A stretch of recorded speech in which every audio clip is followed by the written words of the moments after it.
हरिओम. योगदास श्री जयगणेश जोशी यांनी केलेले आत्माराम या ग्रंथाचे हे निरूपण. अध्याय 4, ओवी क्रमांक 26. आता मी 26 आणि 27 ह्या दोन्ही सलग ओव्या वाचणार आहे. ओवी क्रमांक 26. मूळ या स्थूल देहाचे लिंग देह वासनात्मक साचे, राहणे तया लिंग देहाचे अज्ञान देही. आता ओवी 27. कारण देह तोची अज्ञान आणि तो मी आत्मा ऐसे ज्ञान, तया नाव महाकारण देह बोलिजे. सूक्ष्मातिसूक्ष्म आत्मारामाने स्वतःमधून विश्वे आणि त्यावरील वस्तुजगत निर्माण झाल्यावर तेथील सृष्टीलीला साक्षीत्वाने अनुभवण्यासाठी अंशात्मा म्हणून येथे विश्वामध्ये आगमन केले. स्वतः आत्माराम सूक्ष्म असल्यामुळे त्याच्यामधून निर्माण झालेली विश्वे आणि त्यावरील वस्तुजगत जड आहे. आत्मारामाचा अंश त्याचप्रमाणे सूक्ष्मातिसूक्ष्म आहे. यामुळे तो स्वतः जड सृष्टीलीला अनुभवू शकत नाही. यामुळे त्यांनी यासाठी जड देह धारण केला. अशा प्रकारे मूलभूत देह स्थूळ म्हणजे जड आहे. या जड देहाच्या माध्यमामधून अंशात्मा सृष्टीलीला अनुभवू लागला. याचा परिणाम देहाकडून सृष्टीलीला अनुभवण्यावर झाला. त्याच्यात धारण न केलेलं मन हा अवयव तयार झाले. यामुळे त्याच्या आचरणात बदल झाला. तो अंशात्म्याच्या माध्यमामधून जीवात्म्याला अपेक्षित अशी सृष्टीलीला न अनुभवता त्या सृष्टीच्या मायावी उपभोगात अडकला आणि त्याप्रमाणे सृष्टीलीला अनुभवू लागला. यामुळे देहामध्ये जो बदल झाला त्याच्या श्री समर्थांनी येथे अध्यात्माच्या दृष्टिकोनामधून 3 अवस्था सांगितल्या आहेत. 1. लिंगदेह. मनाच्या मनमानीमुळे बाह्यज्ञानाचे मेंदूकडून प्रक्षेपित झालेले विश्लेषण मन मधल्यामध्ये पकडते आणि त्याप्रमाणे ते कर्मेंद्रियांना आज्ञा देऊन भौतिक उपभोग घेते. या उपभोगांमुळे फक्त मनालाच असे नाही तर एकूणच देहादी इंद्रियांना सौख्य मिळते. यामुळे ती मनाला साथ देतात.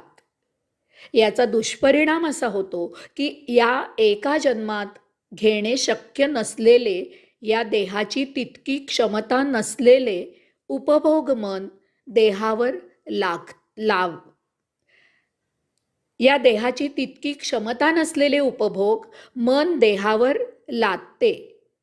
याचा दुष्परिणाम म्हणून मागील ओवीत सांगितल्याप्रमाणे येथे देहामध्ये उपभोगांचे संचित तयार होते. देह या संचिताचे गाठोडे घेऊन जगत असतो. अशा या देहाला लिंग देह असे म्हणतात. लिंग याचा अर्थ आहे खूण.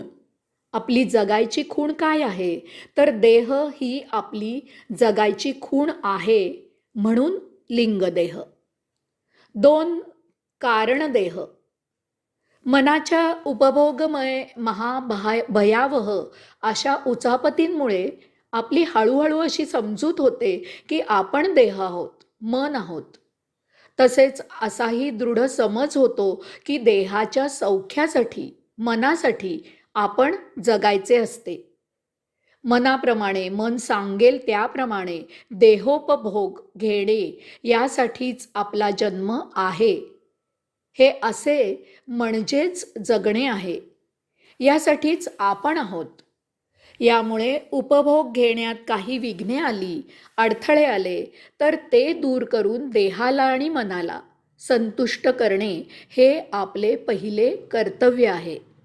यात कसूर करणे म्हणजे या आयुष्याचा दुरुपयोग करणे आहे. उत्तम जगायची संधी वाया घालवणे आहे. यामुळे कसेही करून देहादी इंद्रियांना आणि मनाला सौख्य वाटेल असे आपण करत राहतो, करत असतो.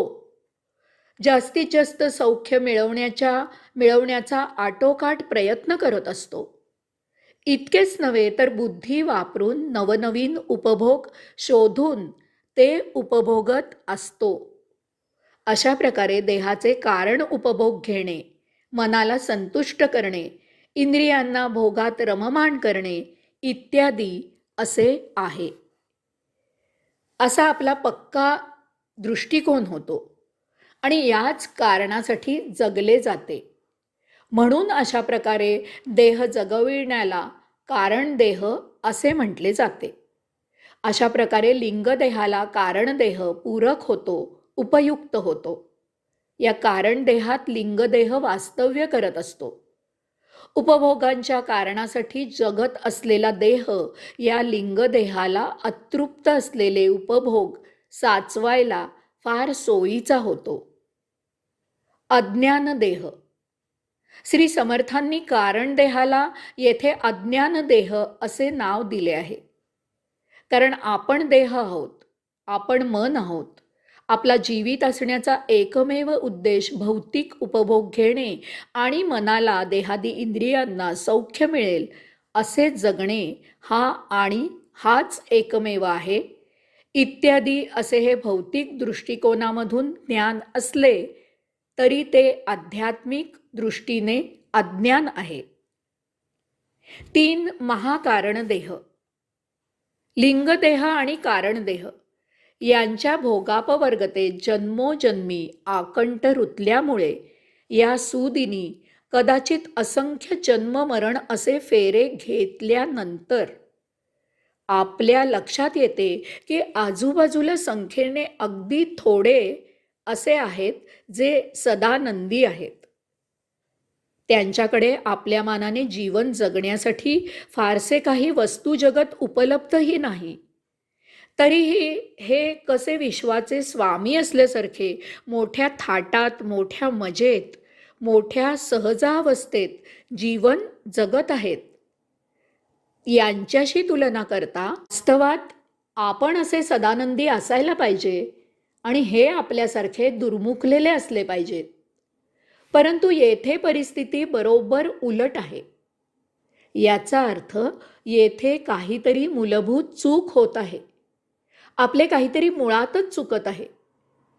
आनंद आणि भौतिक सौख्य याचे नाते व्यस्त आहे की काय?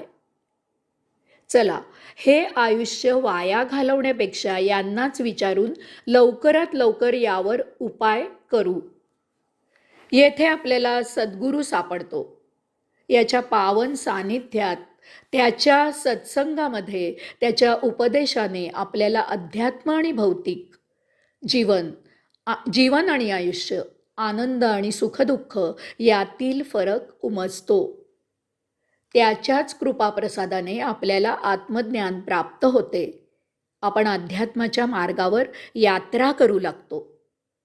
आता आपली देहादी इंद्रिये आणि मन अंशात्म्यासाठी जगू लागतात. आत्माराम प्राप्त करणे हेच एकमेव आपल्या जीवन जगण्याचे कारण असते. याच एकमेव उद्दिष्टासाठी लिंगदेह आणि कारणदेह यांच्या अतीत देह झिजू आणि जगू लागतो. यथाकाळी सद्गुरूच्या कृपेने आपल्याला जाण येते की आपण देह किंवा मन नाही, तर आपण स्वतः आत्मारामाचा अंशात्मा आहोत. सृष्टीलीला साक्षीत्वाने अवलोकन करण्यासाठी देहधारी होऊन आपण येथे आलेलो आहोत.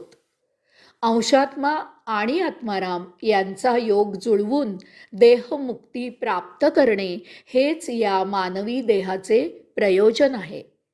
अशा प्रकारे आता अशा जागृतीने जगण्याचे हे आत्मकारण अंतिम असते. कारण या योगे आपल्याला मुक्तीचा महाप्रसाद प्राप्त होणार असतो. आता यानंतर देह धारण करण्याचे प्रयोजन संपन्न होत असते.